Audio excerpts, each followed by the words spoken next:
destaca este lamentable hecho del terremoto en Italia. En el centro de Italia precisamente se provoca en 6.2 en la escala de Richter. Allí dice 21 muertos, pero corroborando el dato van 38 muertos en este terremoto que ha sacudido el centro de Italia. Allí vemos titulares y otras imágenes importantes destacando este hecho. La mitad de la localidad no existe, la gente está bajo los escombros y allí vemos las imágenes que ha sacudido Perugia, Lazio y Rieti. Allí vemos también el siniestro, todos los videos de lo ocurrido en Italia que se encuentran también vía online en El Confidencial en la portada española. Allí tenemos más información, más adelante completamos el recorrido.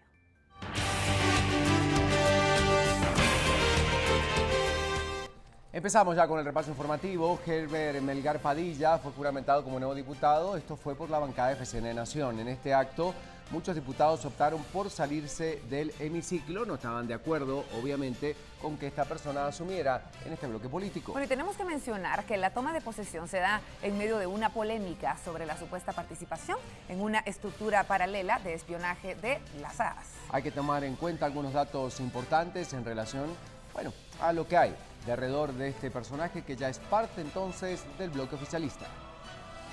Aunque diputados de las bancadas UNE, Encuentro por Guatemala y Convergencia se opusieron a la toma de posesión de Armando Melgar Padilla como congresista, el Pleno lo juramentó para ocupar una curul con FCN Nación en lugar del Cider Arias. Melgar Padilla llegó con 2 horas de anticipación al Congreso y negó ser parte de un grupo de vigilancia ilegal. Además, dijo que hasta el momento el Ministerio Público no lo investiga.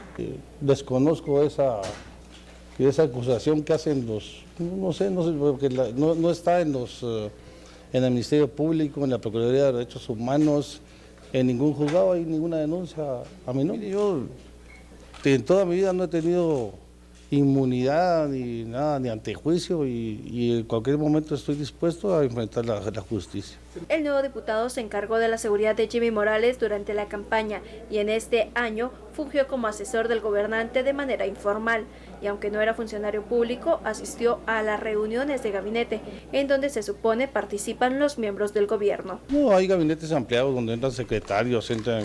Pero digamos, usted no ocupa ningún cargo público. No, como asesor en aspectos de seguridad del presidente. O sea que sí estuvo asesorando al presidente. Miren, les voy a contar, tal como asesorarlo en tiempo completo no estuve.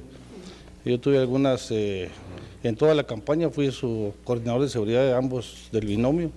A partir de su juramentación, Melgar Padilla goza de inmunidad y aunque aseguró que no busca ser jefe de bloque de FCN Nación, sí es una de las personas más allegadas al presidente Morales y quien podría impulsar las propuestas del Ejecutivo. En este mismo tema, el vicepresidente Jafet Cabrera expresaba que desde hace un mes que Herbert Melgar Padilla, colaborador del presidente Jimmy Morales, no participaba en la reunión de gabinete. Y esto, por supuesto, también deja algunos puntos importantes para analizar. Y luego de que diera estas declaraciones, evitó pronunciarse sobre la incorporación de Melgar Padilla al Congreso como diputado de la bancada oficial. Aquí tenemos datos. Y cuando es un gabinete ampliado, pues se llama a otros personajes del gobierno. El señor Armando Melgar, si no mal recuerdo, la última reunión que estuvo fue hace más o menos un mes. Él ya no está participando en las actividades del gobierno y así es de que el único que ha estado participando en los últimos gabinetes es el señor Jorge López. Pues yo puedo pensar que no haga lo que está haciendo, pero como la ley es la que hay que cumplir en Guatemala, si alguien pidió permiso en el Congreso y él es el que sube, no tenemos nada que comentar al respecto. Está en el proceso de cumplir la ley. Así es que lo que yo pueda expresar en forma particular no tiene ningún sentido. Bueno, y las cosas siguen más y dentro de algunos puntos dicen que mal dentro de la bancada oficial debido a que la diputada Patricia Sandoval ha denunciado por violencia contra la mujer al jefe del bloque FCN Nación, Javier Hernández. Esta denuncia se da a raíz de no ser convocada a una reunión del partido político y por supuesto genera también reacciones dentro de toda la situación que se está generando dentro de esta bancada. Patricia Sandoval presentó una denuncia en contra del jefe de la bancada de FCN Nación, Javier Hernández, por acoso, agresiones verbales y amenazas, basándose en la ley de femicidio y otras formas de violencia contra la mujer.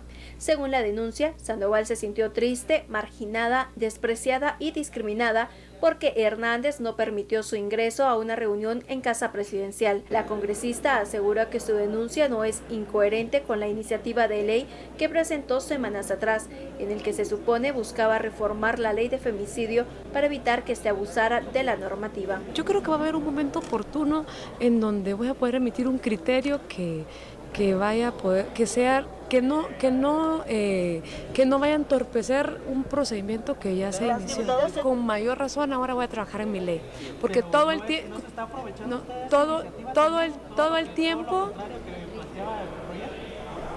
tiempo he dicho que estoy a favor de la ley de femicidio y que la vamos a optimizar, todo el tiempo. Que se estaba abusando de ella. ¿Esto no es un abuso también? La denuncia falsa, esa es la que yo estoy en contra, y las pruebas que están en la denuncia es de lo que hay que dislucidar. Agentes de la PNC llegaron al Congreso para notificar al diputado. Javier Hernández, al enterarse, se mostró molesto y dijo desconocer la denuncia. Además, se retiró del hemiciclo. Sandoval aprovechó la ausencia de Hernández para sentarse en la curul del congresista. Algunos diputados de FCN Nación aseguraron que analizan expulsar de la bancada a la parlamentaria. No puedo comentar, ustedes saben que hay un proceso legal en este momento, por favor respeten. ¿Pero qué es lo que está pasando dentro de su bancada? La pelea entre Patricia Sandoval y Javier Hernández inició hace más de un mes por tratar de mantener el control de la bancada oficial. Hernández deberá presentarse al juzgado de turno para solventar la situación, mientras no podrá acceder al domicilio permanente ni temporal de Sandoval, tampoco a su lugar de trabajo. De lo contrario, podría ser detenido por agentes de la PNC. 6 de la mañana con 5 minutos. Continuamos con la información porque el parlamentario Luis Rabé, quien por decisión de los magistrados de la Corte Suprema de Justicia perdiera su inmunidad como diputado del Congreso, fue captado en un supermercado en Managua, Nicaragua. Se estima que Rabé huyó recientemente del país con el fin de evitar la justicia guatemalteca por su implicación en el caso de plazas fantasma dentro del Congreso. Pónganme ya las esposas y métanme preso, pues. Eso es lo que quieren.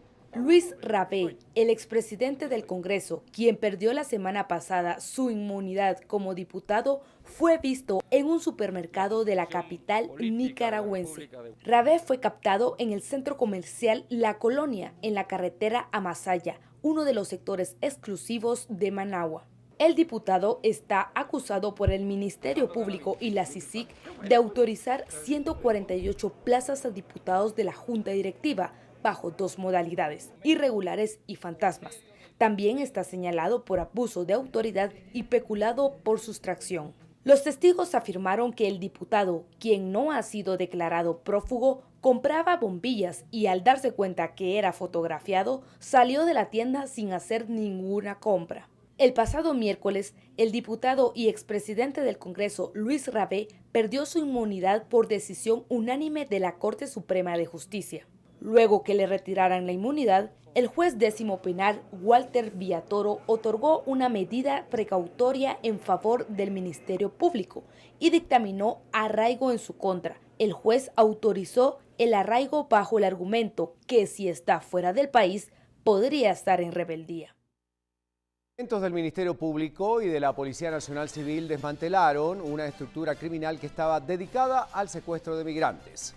Cerca de 10 órdenes de captura, casi 9 allanamientos contra una banda denominada Los Convictos se realizaban en la frontera de Valle Nuevo, Jalpatagua, departamento de Jutiapa. Se da con una estructura que se dedicaba justamente a este tema desde hace mucho tiempo. Veamos lo siguiente.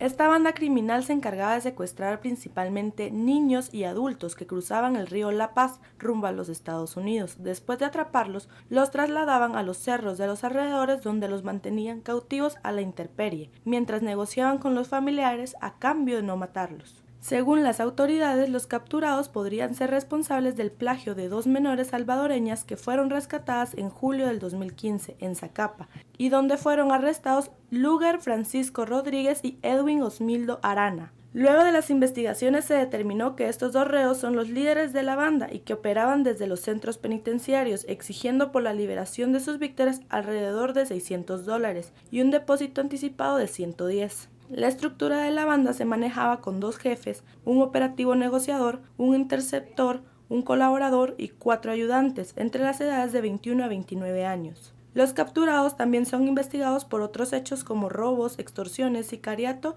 y tumbe de drogas y dinero. Durante los allanamientos se incautaron celulares y un vehículo, el cual pudo haber sido utilizado para trasladar a sus víctimas. En los allanamientos participaron alrededor de 50 investigadores, 50 agentes y 2 técnicos analistas en dispositivos dactilares. Cambiamos de tema a esta hora de la mañana. En el caso de la desaparición de Cristina Sicavisa, el Ministerio Público inició con la lectura de los más de 100 elementos de pruebas. Por su parte, la defensa de Roberto Barreda argumentó que presentarán el testimonio de 17 testigos que confirman la honorabilidad de este sindicado. Es importante mencionar que hoy el juez Miguel Ángel Gálvez resolverá si admite o no estas pruebas que se presentaban en la última jornada. En la continuidad de la audiencia de ofrecimientos de prueba, el Ministerio Público dio lectura a los elementos probatorios presentados, entre los que sobresalen el testimonio de Olga Petrona Say, trabajadora de la familia Barreda Sicavisa, un video de reconstrucción de hechos como anticipo de prueba e intercepciones telefónicas del sindicado Roberto Barreda, así como el plan de fuga que ejecutó y la destrucción de evidencia, junto a los resultados psicológicos de los hijos y el dibujo titulado La película de la muerte. La Fiscalía lo ofrece como perito en el apartado correspondiente. Esta representación lo está ofreciendo como testigo técnico, considerando que es la forma idónea para poder ofrecer a este medio de prueba que la víctima tenía un claro proyecto de vida y que por lo tanto no abandonó su hogar. La prueba número 46 es prueba distinta ofrecida por esta representación. La defensa de Roberto Barreda argumentó que también presentarán el testimonio de 17 personas que confirman la honorabilidad de su cliente y que él fue el sustento de la familia y de Cristina. Agregó que a la fecha no existe acta de defunción, con lo que busca aplacar las pruebas presentadas por la Fiscalía. El MP solicitó que las pruebas presentadas sean admitidas para el debate oral y público. Todos los sujetos procesales cogieron el medio de prueba y eso fue lo que generó ciertos problemas. Y por supuesto, entonces, pero esa es la cuestión, pero ese es porque no podemos desvirtuar el proceso penal, que hay que ser objetivo. Como les digo, si se puede, se puede, si no se puede, no se puede. El juez Miguel Ángel Gálvez resolverá si admite o no las pruebas presentadas.